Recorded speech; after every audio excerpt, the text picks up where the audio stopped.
Okay, good morning, guys. It's the next day after I mowed all that 40 acres of hay, and I was just working on the tedder. Got it hooked to the Massey. I had to put a new arm on it. I bought a few of them. I bought 3, but anyway, this is what they're supposed to look like, nice and straight. And this one is get it over here. This one has got a curve in it down there next to that hole. I think that happened when this bolt, or that pin right there that holds this wheel down, came out one day, and the wheel went up and the thing went down into the ground and started churning the dirt pretty hard. So anyway, I got that straightened out for now, and I'm ready to go set in tedding on all this hay. So off we go. Alright, so it's 9:30 on a Sunday morning, and look, I'm not wearing a uniform shirt again today. That's how you can tell if I'm filming on a Sunday, basically, because typically, not always, but typically on Sunday, I wear a t-shirt and sometimes a different hat. Not always, but sometimes. So that's a clue into my life there. But anyway, pulling the chrome tedder this morning. Of course, there's not any hay up here where I'm at right now, but I'm going over it anyway just for fun. And but anyway, I'll get back into the hay here just in a second. But if you don't know why I'm tedding, which some of you out west may not understand tedding, but basically here it takes forever to dry hay, and to get it, this is about the only way you can get it dry on the East Coast, where it's humid and we have a lot of rain about every 3 days. So we got to dry it as fast as possible, and you can never get it too dry around here. I mean, that's just not, that ain't happening. I mean, normally there's been a couple exceptions where you can get it too dry, but normally you ain't got to worry about getting hay too dry here on the East Coast. So anyway, what this does is, you can see the hay is kind of in windrows. They're wide windrows because that's the way I make my windrows, coming out of the mowers as wide as possible. But there's still area between the windrows that you can see the ground. Well, what this does is it spreads it out over the entire surface of the field. That way you get more surface area of hay showing to the sun. If you spread it thinner and wider, the sun can get to the hay to dry it faster. The sun helps keep the spores in the hay open, which lets the moisture out faster. And then wind also helps dry the hay faster.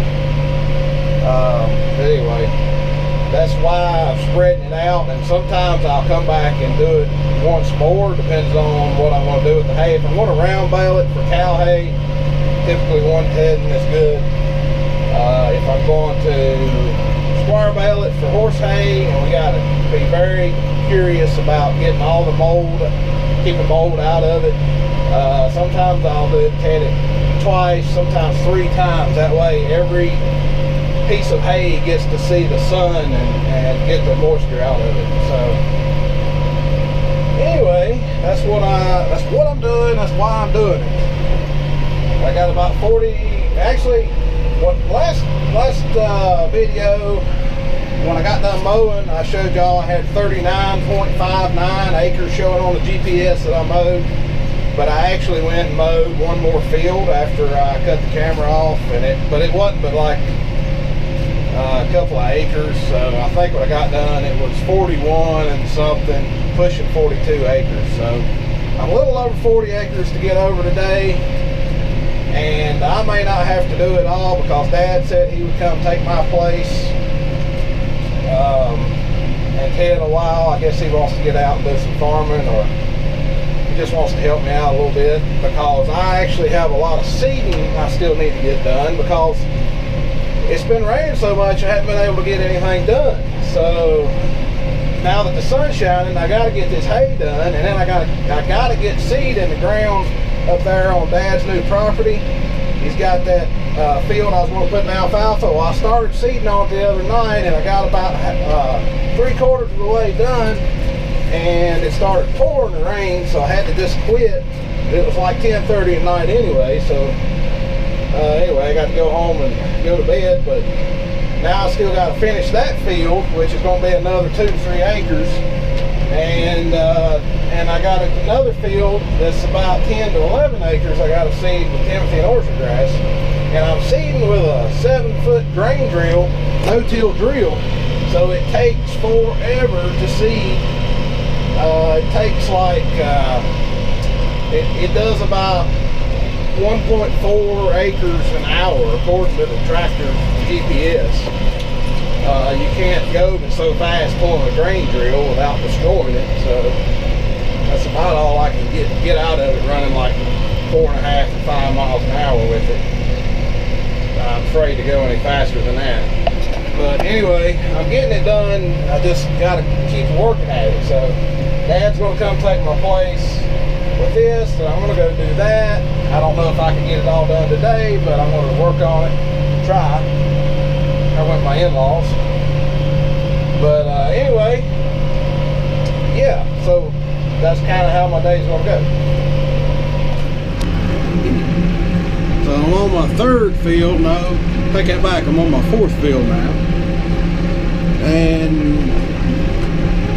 you know, if you look at this hay while you're driving around, it looks like it's pretty dry when you look at the top of it. But as soon as you stick this tedder in it, it just turns as green as a gourd, which is what you want. You want to get all that green turned up into the torque facing the sun. That way it'll dry out faster. So that's basically the whole idea. I don't know why I can't keep my camera where I wanted it, where I'm pointing it at. It's flopping around. It's a little loose or something. But the hay is not that impressive this year so far. It's just not. I'm not real happy with how it looks. As far as the quality looks fine. It's the quantity.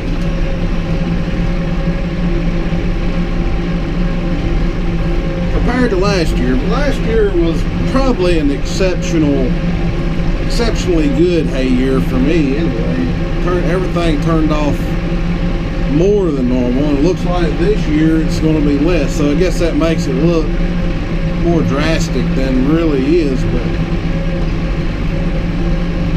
I guess we'll see when we start shoving this stuff in the baler how much it actually makes.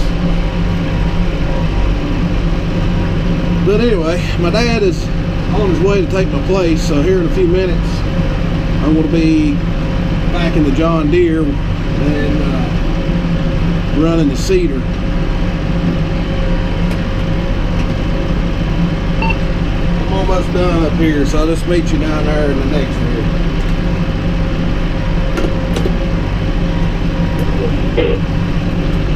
Try to get some more alfalfa in the ground. Honestly, I would just rather stay here and run this tedder than do that. This is a whole lot more relaxing. Running the seed drill, it's not hard to run the seed drill. It's just with the GPS and no auto steer, trying to keep it right on the line and not miss any spots. It's a little bit more tedious work,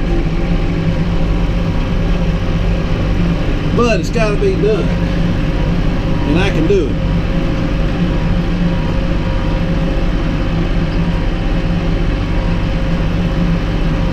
So I guess we'll see y'all there. All right. Alright, so Dad's taking my place on the tedder, and I'm getting ready to take the John Deere and get back on the seeder. I'm still hooked to the mower right now, where I just quit yesterday, and me and the wife went somewhere. We actually went and got to sit down and eat at Chili's, because we went to North Carolina, and they're allowing that down there, but they're not allowing it up here in Virginia, not yet anyway. So that was kind of nice to go have a meal with her and get to sit down at a table and somebody else make it. So anyway, let's get this thing going and get switched. You guys ever run into these hitches right here?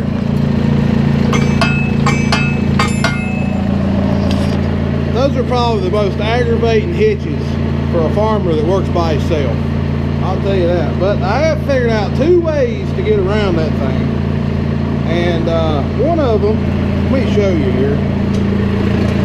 On this particular drill, you can change the height of the that clevis by taking this pin out. So what I do,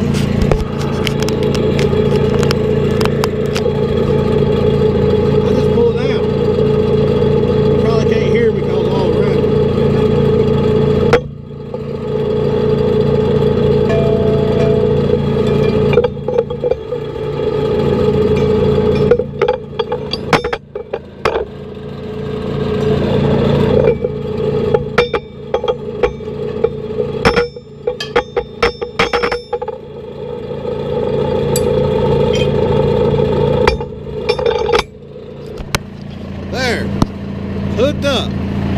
That's one way to do it. Now, if you got something you can't just take the clevis off the machine real quick, the other thing you can do is pull this swinging drawbar pin out, or this one out, swing the drawbar to the right or over to the left, and then you swing the raise this up, then swing the drawbar back in it.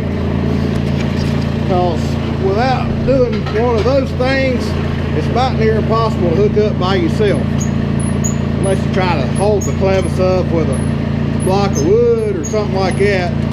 Then you got to have a block of wood exactly the right length. Anyway, that's how I do it.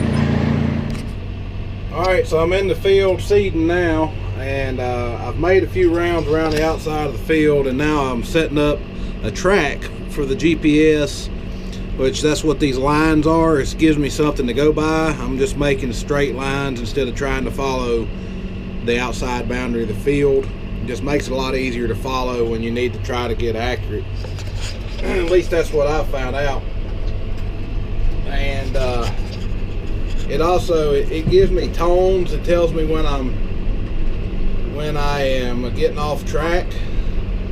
Right there, it's telling me turn to the right 6 inches. You see that red light bar pop up there? Now it's telling me how accurate I am right there in that green bar. So now it's go to the left, go to the left. All right, and that's how I'm doing it. I'm driving. Okay, high tone means go to the right. So it's just a video game basically of how accurate can you drive this thing. It's like playing a game, and it's not the easiest thing in the world to do without auto steer, but I've been getting it done. So I thought about putting auto steer on this tractor because I would use it quite often, but I don't know, it'd be awfully expensive. It's about $3 grand to put the valve on it. Everything else is already on it, but I may have to have a subscription. I'm not sure to make it work, but anyway, I got to finish this field up, so I don't have but about 2 or 3 acres here left to do, and then I've got to go to the other field, which I got about 10 to 11 acres over there to do. So right now I'm trying to get lined up to start another pass. You hear it beeping at me, telling me to get on track. I hope I have enough alfalfa to finish this field. It's going to be really, really tight. I'm I tried to figure just as close as I could. I didn't want to have to buy a 4th bag alfalfa just to use 5 pounds out of it, because they won't sell it to me by the pound. And I'm not sure how much alfalfa is. I bought it, but I did not ask them how much it was. I just had to have it, so I just went and bought it, told them to charge it to me. It didn't really matter what it cost. But anyway, so I'm sure it's not cheap. I'll find out when I get the bill. But sometimes when you got things that you need and you already know you're going to buy it off a certain business, I guess it doesn't really matter what it costs if you have to have it.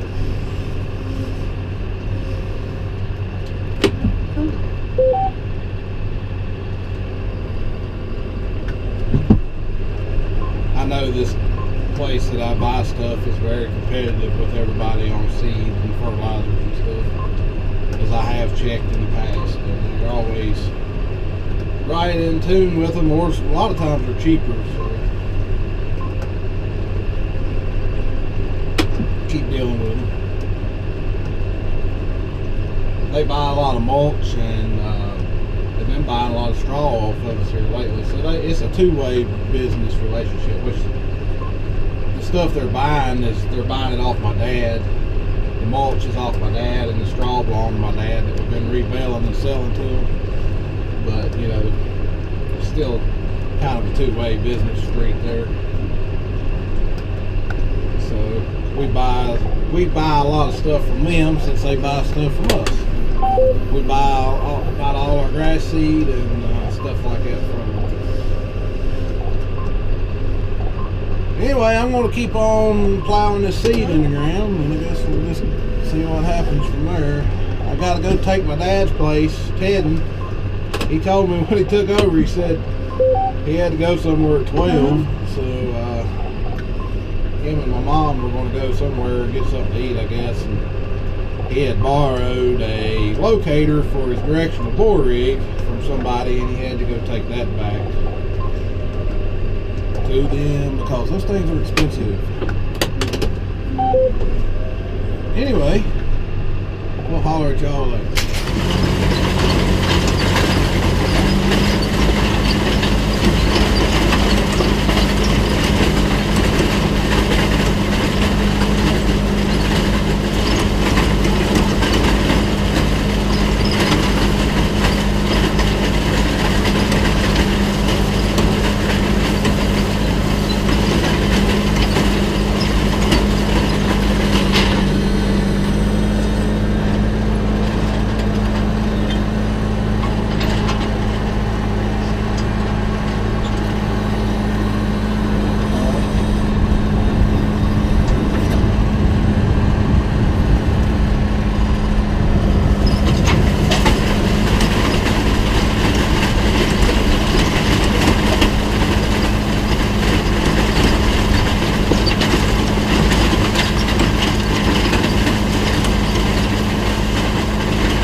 Well, guess what?